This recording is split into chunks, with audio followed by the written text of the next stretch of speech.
How's it going, folks? Thanks for stopping by. In today's video, I thought we'd do a little lesson talking about how we can add spice and a little bit of zing to your pentatonic lines. We all know the minor pentatonic scale or blues scale. Most of us know this one box. This is usually the first one we learn. I'll do these in A, just as our example here today. Most of us know this one at the 5th fret, the 1, 4, 1, 2, 3, 1, 3, 1, 3, 4, 1, 4, 1, 4. That's usually the first pattern we learn, maybe the minor pentatonic version of that, without the flat 5 in there. And that's usually where we start with our scales. So I thought we would talk about how we can spice these up and make them a little more interesting and maybe fine-tune them a little bit more with a couple of concepts. Okay, that's what we're going to talk about. So before we get started, I'd appreciate it if you can help the channel out at all. We're getting really close to 1,000 subscribers. If you can subscribe, like, and comment, that kind of stuff, it really helps the channel grow a little bit, and I'd appreciate any help you can give me in that regards. So that's the first thing we need to talk about, is we need to know how to play these patterns all over the neck. And there's basically two shapes we're going to talk about. One is going to be an E string pattern, and one is going to be an A string pattern. In a perfect world, we could just drop that E string pattern down and play the same exact scale based off of the A string, but it doesn't work that way because of the way the guitar is tuned between the G and the B string. So there'll always be a shift up.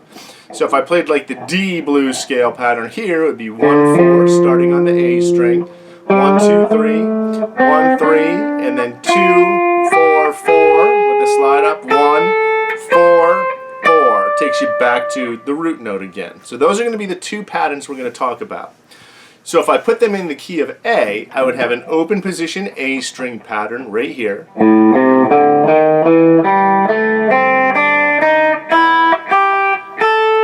Which is very powerful. That note takes us right into the first note of the 5th fret pattern, the E string pattern. Okay. There's a little mini pattern right here based off of this little root note here. That's kind of called a BB box sometimes by some folks, or a mini pattern, however you want to think of it. Really, you don't need anything other than that to play, to be honest with you. And then if we go back up to the 12th fret, we have the A string box. Again, same pattern we played here in the open position, but now we have it at the 12th fret.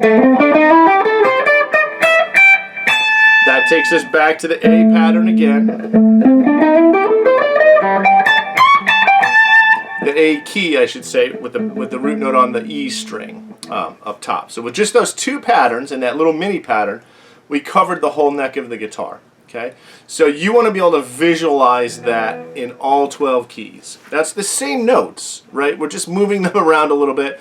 By playing them on different strings, they're going to sound a little bit different. Obviously, it gets higher as we go up the neck as well. But really, you don't need much more than this. But it's nice to be able to have some fluidity across the neck to get you out of this box. Okay, so that's the first concept. We're going to assume that you all know how to do that right now. If you don't, stop the video, go back and learn that first, work it up so you know where they're at, and then come back and we'll talk about the next phase. The next phase that we have to talk about is melody. Okay. Melody is the most important thing there is in music, and it's the most overlooked thing, especially by guitar players, because we don't have a reference for what melody is. Most of the time we're playing rhythm that's going to be backing up a singer or another single note instrument that is playing the melody. If you started out in school band in 4th grade playing trumpet and played all through college and your adult life, all you ever played in your whole life is melody. So you have a thorough understanding of what a melody sounds like and how they're phrased and all that sort of stuff. As guitar players, we have no idea. So it's one of the biggest struggles I see for most players, is the ability to kind of find a melody line within these box patterns we have, okay? Because we play what we practice, right? So if you sit around going, that's what everything is going to sound like that you play. When you go to play a solo, you're going to play right up and right down the scale. What melody in a song have you ever heard that sounds like this? Nothing, right? Melodies aren't structured like that. So melodies have intervals in them. The notes are repeated, okay? Instead of playing every note one time, some of the notes are repeated. Some notes hold. There's a lot of space in the melody. If you were a singer or a saxophone player, what you have to do that us guitar players don't is you have to breathe, right? So you're going to have to take a breath. And when you take a breath, that's going to create a pause in the line that you're playing. The pause is what creates the musical sound of it. When people go, oh, that sounds really musical, they tend to mean that it sounds like a vocal song, because that's what we associate being melodic with, is the vocal line. Most people know melodies and words to songs and that sort of stuff. Things you could hum or sing along with, okay? That's a melody. So oftentimes when we're playing, that phrasing alone is what's going to really help to make it sound very musical, okay? So I can play the notes more than once. I'm going to create a nice little pause here.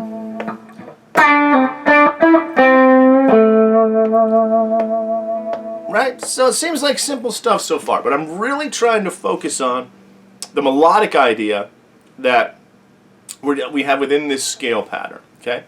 So how am I going to create a melody first off in its basic form? I'm going to try and play the notes out of order, number one. So even if I just went, okay, that automatically sounds more like a tune than this. Right? That sounds like I'm playing up and down the scale. Excuse me. So I want to create intervals in that pattern.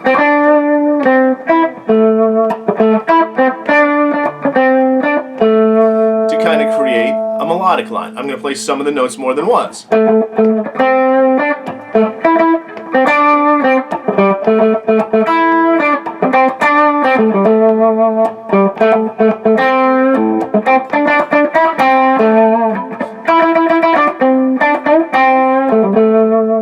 Okay? So I want to try and play those, and that automatically starts to create something that sounds like a melody. And that's a lifetime pursuit right there. One of the ways that I like to try and think in terms of it is thinking in terms of a line that you would hum. Okay? What we actually respond to when it comes to melody is the rhythmic element that we're putting to the single notes. There really is no lead guitar. Everyone talks about, oh, lead guitar. And what we practice most of the time, a lot of us, is scales and stuff, and it's such a tiny amount of what we actually play on guitar most of the time. So being able to take and think in terms of how am I going to play these melodic lines in a way that is musical, it is a totally different way of thinking a lot of times. Okay? So we talked about creating that. I want to create lots of space. So the pauses in the space is what's going to allow you to think about what you're going to play next. Okay? So we said that melodies are created by rhythmic ways of playing notes, right? If I played this,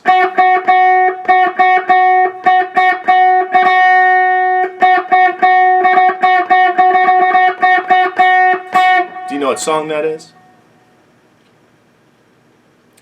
Jingle Bells, right? The rhythm is Jingle Bells. The notes aren't.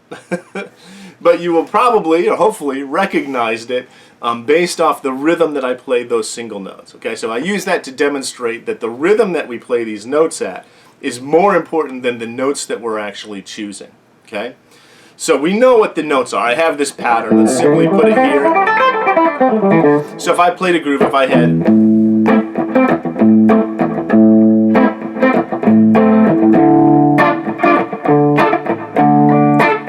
we can kind of hum a line over top of that, right? I could go... Okay? So now I can play notes with that rhythmic pulse. It can be any notes. So I can take any notes in there. I'm just playing the notes at the rhythm at which I thought I heard the melody line. Okay? Now when I put a pause in there, what that does is, one, it makes it sound like it's being played musically with the pause in there like a singer would. And the other thing it's doing is it's going to give me a second to think about what I'm going to play next. If you're playing your scales and you're like, man, I'm playing and I run out of ideas so fast I can't think what to play, that tells me that you're not putting any space in there and you're not thinking in terms of melody. You're just running your fingers through scale patterns, okay, which is not that interesting, to be honest with you and blunt. We want to hear a melody inside of this thing. So that's the way you can create your melody line. So if I went, now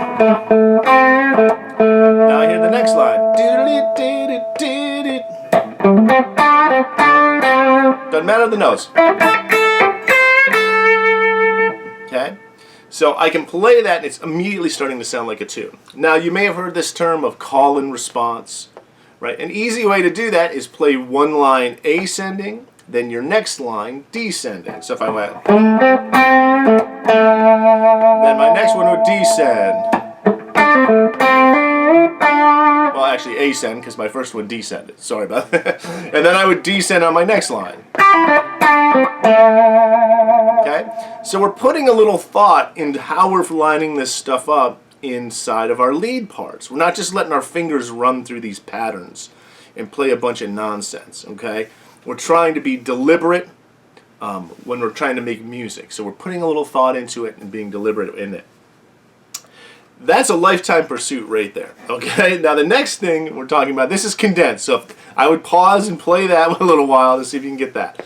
The next element we want to do is we really want to be able to utilize bends and vibrato and some of these other techniques that we use to create that vocal quality, okay? I really think there's 6 of them. There's bends, vibrato, hammer-ons and pull-offs, volume control, and slides, okay? Those are really the 6 things we're going to utilize to give these notes a very vocal quality, okay? So I'm going to start with the easy ones first. We'll talk about volume control, right? We tend to all do this. That gets old really fast. So we want to keep in mind that sound pushes the listener away, silence draws them in, okay? And that's what we want to pay attention to. If we have constant sound, it just blows the listener's mind, they lose interest and they move on. So I want to vary the attack. And when I say volume control, I'm not talking about a volume knob. I'm just playing the notes softer or louder. We have a huge dynamic range, just how hard we hit the string. I can play extremely soft, or I can play louder.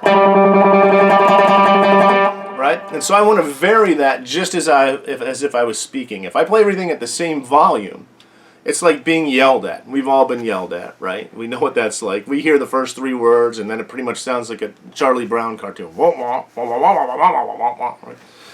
So we want to create interest in that, and I want to vary the way I play the notes.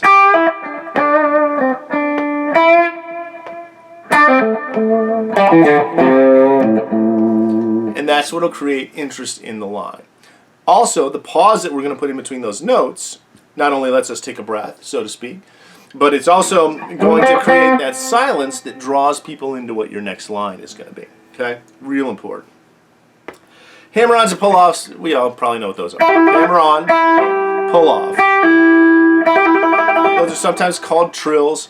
They give the impression of speed. They're always sloppy sounding. And I don't mean that in a negative way. Sometimes you want sloppy sounding. But this sounds totally different than where you'd actually pick every single one of those notes through the pattern. Okay? Great way to add a little fluidity to your line.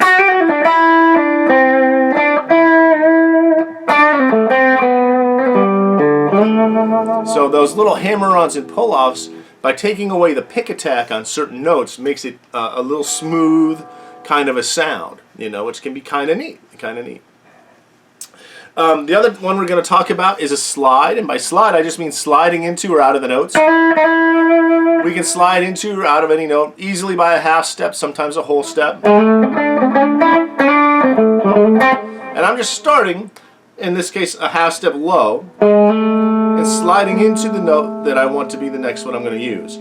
Now what I want to do is I want to make sure that the note that I end up on is the correct finger. I wouldn't want to go, because I just slid myself out of position, now I got to figure out how to get back to that pattern. Okay? So whatever finger should play that note, that's the one you want to slide up for. There's a whole lot of trend right now. I mean, you see on YouTube a ton of this stuff. Everyone's kind of playing legato. They're not bending a lot of notes. They're just hammering and pulling notes and sliding up and doing... Instead of a bend, they slide up a half step and slide back. That's their style. That's cool. That definitely seems to be a trend on what's happening now, at least on the tubes. I much prefer to see someone manipulate the pitch of a note rather than slide all over it. That tends to have a very, I don't know, a cliche kind of sound to me, probably because we're hearing it so much now. But I want to hear someone go.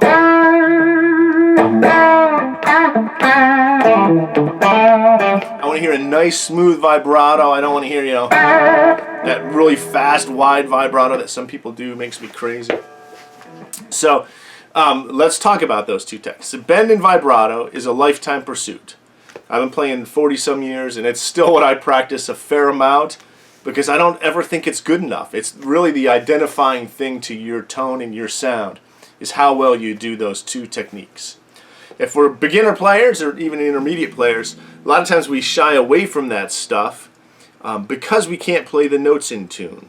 And that's a big problem, right? So as soon as we start manipulating these pitches by bending strings and doing things like that, we have to be able to hear where the note actually gets back in tune again. And that seems to be a lot of people's Achilles heels. So that's a lot of what the practice is actually making sure the notes are in tune, or at least that you're controlling the pitch to be out of tune if you want it to be slightly out of tune. So if I come here on the G string, there's basically two bends, that we're going to be focusing on. The first one is a half step bend. That means I would bend this note up to that. Right there's a half step bend. Here's a whole step bend. Okay? There's a whole step bend. So the first thing you want to do is you want to get your ear used to hearing where they are. I have a lot of students who want to put a tuner on and bend up till you see it in tune, and that's cool if you need to kind of train your ear a little bit by looking at it. That's cool. I wouldn't spend a whole ton of time doing that because you're not going to have it that way in the real world. You have to learn to hear it, okay? So you have to train your ear. This isn't audio art. This isn't a visual art. You have to train your ear. If you don't got an ear, you're never going to be a good player, period. So that's where I would start practicing first. The good benders are going to be the G string, the high note on the G string, the high note on the B string, and the high note on the high E string to start, okay? The low notes you really can't bend enough to get them in tune. There's too much tension. Our hands aren't strong enough, okay? But I can bend them a little bit. I could go. I'm bending them out of tune, but I'm bending them out of tune on purpose to give it a little bit of a honk.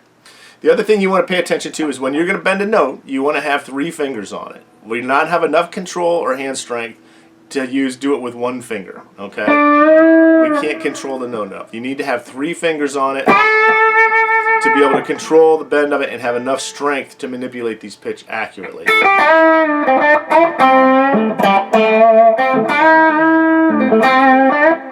Okay? So the bend, super important. Play it in tune, kind of work towards getting those notes to ring clean. There's a ton of stuff we could go into way more detail on all this. This is kind of an overview to kind of get your feet wet if you're interested. Second thing is vibrato. So we want to have a nice, smooth vibrato. There's tons of ways to do vibrato. Whatever way you're doing it, doesn't really matter. But what you want to have is you want to have it controlled and very smooth. I don't want to hear the pitch change, okay? I don't want to hear, that sounds like eyes bugging out on a cartoon, right? We don't want that sound. It's too fast, it's too wide. So I just want to have a nice, smooth vibrato. And I want to put that in notes on places where it sounds musical. Sometimes I might put it on the front of the note. Sometimes I might put it on the end.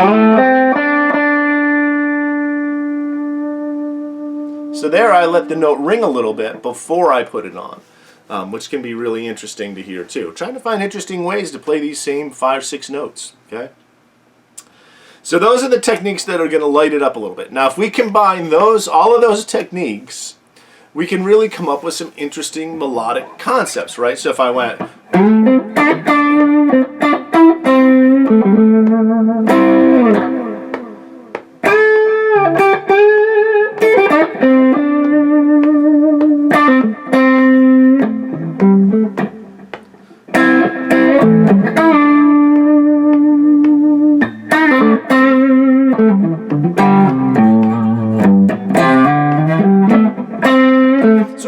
just noodling, hopefully there's a little bit of a melodic content in there that sounds interesting to you. Now, what I was just doing is I was just hearing like a chord progression in my head. I wasn't using a backing track or anything.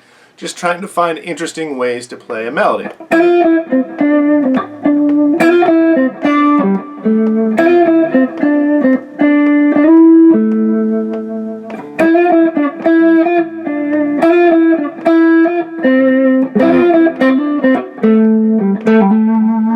We can create kind of interesting things. Now, what I tried to do there was do repetition, right? If we think about a vocal line in a song, the singer is repeating the same melody. You know, if the verse goes 4 lines, usually the first 2 are the rhyme, and then the 3rd and the 4th are the same as the first and the 2. So there's a repeat in there. If you've ever listened to I think one of the best players for playing melodic guitar is a guitar player named Jeff Golub. If you haven't checked him out, check him out. He was an eye-opener for me as far as learning how to play melodic guitar. He was the reference, you know, that I first came across as someone that was playing instrumental guitar and had a just great melodic concept. I mean, if you're more into the rock stuff, you can look at a Joe Satriani. He's super melodic. You could sing his melody lines most of the time. Steve Vai to a certain extent. So, find those great players that are melodic players in the instrumental field, and then you can take that, even though you're maybe not playing instrumental stuff, but if you approach the 8 bars in the middle of a cover song when you're improvising your lead part with the same concept of thinking melodically, your lead is going to sound like a part of the song and not like some guy noodling over top of a chord progression. Okay? So, these are cool techniques. If you're into my channel, I've been trying to upload a bunch of backing tracks. I'm using them with my students so they can access some of this stuff over chord progressions that we're talking about in lessons. But if you're interested, I have a playlist on my channel, backing tracks or jam tracks, I think I have it called. And I have some interesting ones in there. I'm trying to do a lot of major key ones. YouTube is really short of major key backing tracks. Almost everything is minor because everybody wants you to play through it, and minor is way easier. So that we would have to turn this into the major pentatonic to play over a major key song instead of a blues scale. But I have some of those up there if you're interested in checking that stuff out. That are going to be more major key to get you using these major scales. It's major scale stuff is the real deficiency for a lot of people.